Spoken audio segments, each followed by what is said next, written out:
Hello. Oh, let's adjust this one here. There we go. Okay, let's talk.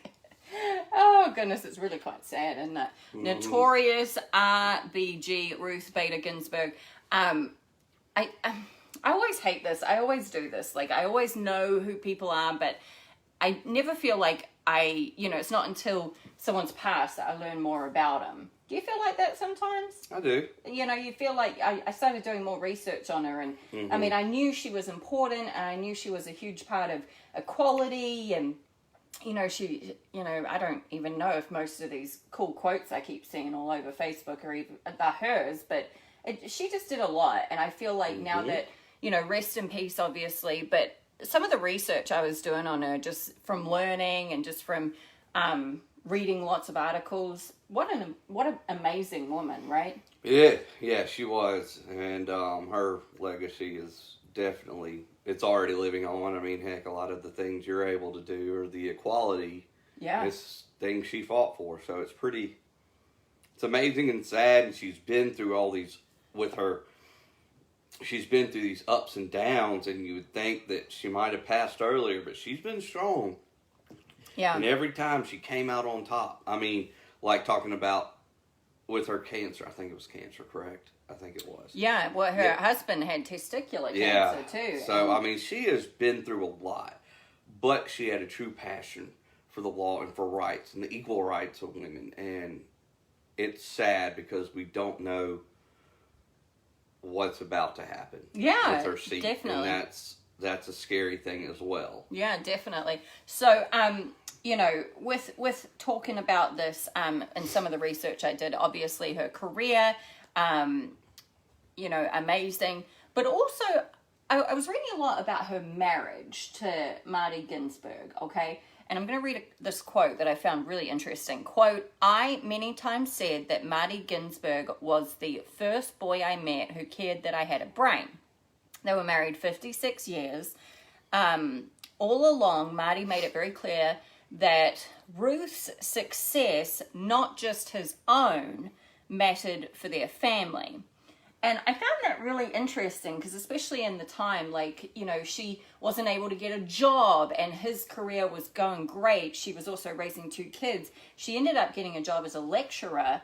That was the only job she could get. And she, finished top of her class, and just, it was really quite inspiring reading a lot of this stuff, but also her marriage. Like, I really felt as though that is, quite a strong person. So my question for you, Man Frand, is how does a wife or girlfriend's career impact your own, especially when it comes to money and or children? Repeat the question. Dun, dun, dun, dun. How does a wife, or in our case, a girlfriend's career impact your own career, especially when it comes to money and or children? So there's a couple of facets. Yeah, that's why I want you to repeat it. It wasn't that I didn't hear. I just knew there were some facets to it. Yeah. And I don't even know if I'll properly address. I will start off the question. Yeah. By saying, I grew up with 2 working parents. Yeah. Both professional and great in their fields. And retired now, but they were great in their fields. They worked their way up. So what I'm saying with that is to me, for one, on a relationship side, I admire it. Not to say I don't admire when you don't have 2 working or anything like that. I'm just saying it is one thing that, a professional woman is something I admire and a turn on for me, things like that. I think when it comes to money, if you're in a mutual household, it doesn't matter. I'm not saying it wouldn't be an ego hit if I was making a whole lot less and you making more. Yeah. But that would mean I wouldn't adjust to it pretty quick either. Yeah.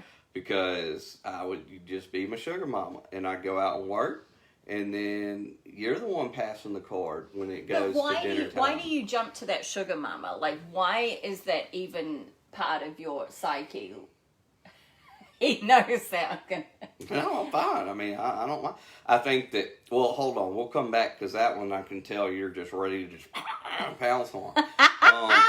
Number two, I think it's good when you're in a community if, with both partners in jobs or in positions, whether it's with organizations, doesn't even have to be a paid position, but involved with the community, because then that works off each other, because it helps broaden the network. I know that's thinking of it from a complete business perspective, but I understand. When you're both out in there, you're well known, you're supporting your community. There's a lot of things, either way, you can build off each other. Mm-hmm.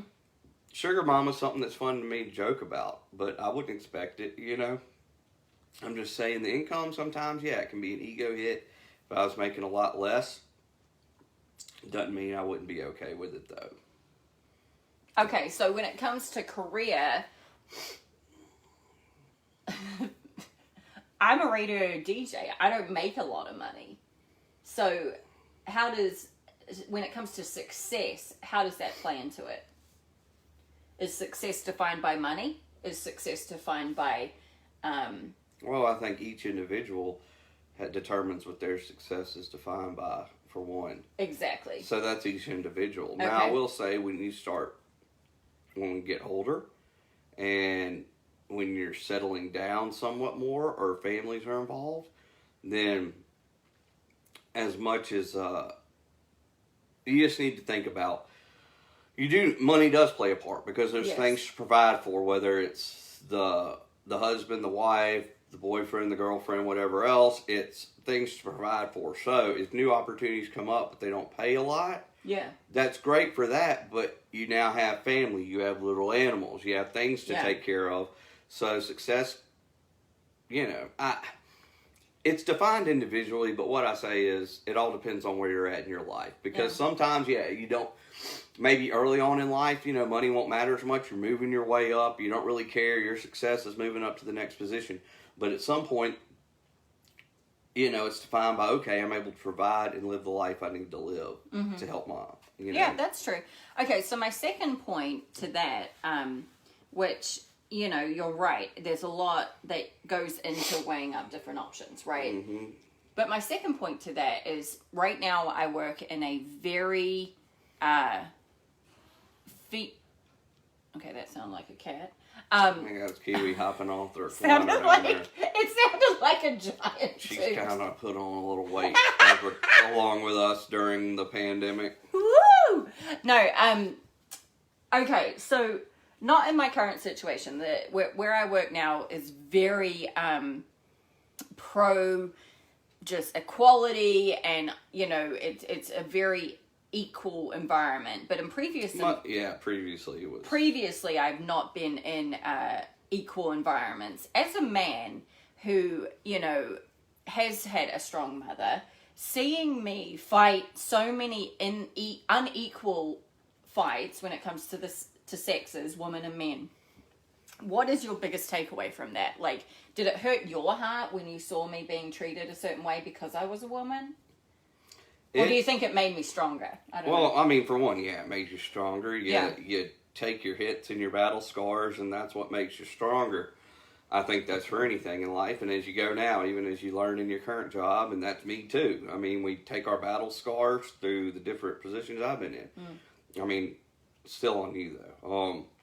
But I mean, I will say that my frustrations, mainly with your previous position and everything, was just, I was more frustrated because I had been in corporate environments and business environments for a while, and I'm like, how does this stuff stand? And you saw how completely sexist it was. Yeah. Because there were men that basically were just little whiners about everything, and didn't like change, and you were bringing new ideas and fresh ideas in there that are doing fantastic in this market and would have killed it in other markets. Yeah. But things that are shut down because upper management, who was never even in the room, they're miles away, could give a crap, wanted to keep things the status quo, and just was very pro men, really. Pro men, and then pro certain color as well. Mm-hmm. So that I think it was a very toxic environment that I hear now. A lot of let's just say it's less diverse. Even more so on the junior side at that company now, I think, as well. It's just left to the old people that stay there. And I can only hope that one day maybe another station comes in, because it wouldn't take much to throw them for a loop. Yeah. I think seeing your partner go through something, it really changed your... And I think you kind of became a bit of... I mean, you were always Team Cammy, but you saw my struggles. Yeah, I mean, I wanted to go in there and just call these people idiots. I wanted to talk to the manager. And I mean, that's just my personal thing. I never do that. I'm not someone who goes in, and I wouldn't have a place in that fight anyway. But just a bunch of idiots, and that's what made me sick. So I'm like, if any other business was run like this, it would be shut down, or it would have so many fines, it would be sued, so many things. But good old Southern business on that one, and they could run it their own way, and it was sickening. So I'm glad you got out. But I'm glad that I'm able to see, like, the positive now. Oh, well, then you have the contrast. You have the contrast. It's it's crap. And whenever we go back to town and listen, we're like, God, but so much better now. And I think that was the part that made me appreciate so much where I'm at now, is the fact that, it is encouraged, right? And it's run very well. Our CEO is a woman, which I'm not saying anything which way about that, but I do see a lot more inclusiveness in general, and the things that you do well, you're rewarded for. Well, it's true. And I mean, there's a balance of opinion and everything else. Now, with the change at your old place, there's no balance of opinion. It's a couple of dudes now that try to tap into stuff and just look at social media and think they're funny, to try to think of the topics they can do. You added a color in there of another opinion. You could stand up for women. You could do certain things. You could bring another perspective that doesn't even exist at that station anymore, at least on, the specific one you did. Because there are some women that are still there that are very strong and good at what they do with other stations. But I mean, that's something that's missing now, and it's clearly visible on social media and everywhere else. Well, I think seeing, I'm sure it never really occurred to you, the inequality, until you saw me experience it, until you saw me go through it. Because I was never in that environment. Everywhere I was, I mean, I worked under women that were general always managers. Been around that, though. And like I said, there's still one that, when I was with Trustmark Bank, and she's still, one of the ones I say I admire the most. Yeah. And she wasn't even my direct, but I was definitely, she was in the area, and I have the most respect for her of anybody I've worked with. Well, there's just a lot of minds that are still, needing to be opened, and unfortunately that might still take a long time. But I do think, speaking out about it and, I'm so appreciative of what I have now, but it does suck that I had to go through what I had to go through. It does. I should never have had to, but it did make me stronger. It does, and you learned a lot from it. Yeah. Okay, so when it comes to Ruth Bader Ginsburg, when it comes to career and equality, all that, what's your question for me? Oh, I don't know. Okay. Oh. Well, I don't know if this is really good. It's kind of like in one of the previous ones we just did. You're fine. Where it was kind of like a hindsight. Okay, so if things changed where you were at now and you had to somehow, your only option was to go back where you were. Yeah. Your old station. What is the first thing you do different? Your first day on the job.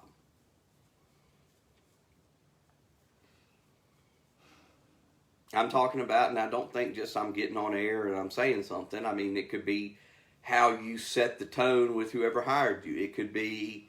Yeah, I mean, I think it would be from the get-go. That you're going to work with. It would be from the get-go. Well, what would you do? I want to hear what you would set it as. I mean, I just wouldn't stand for anything. But unfortunately, I'm so burnt from that I don't even think I would have the energy.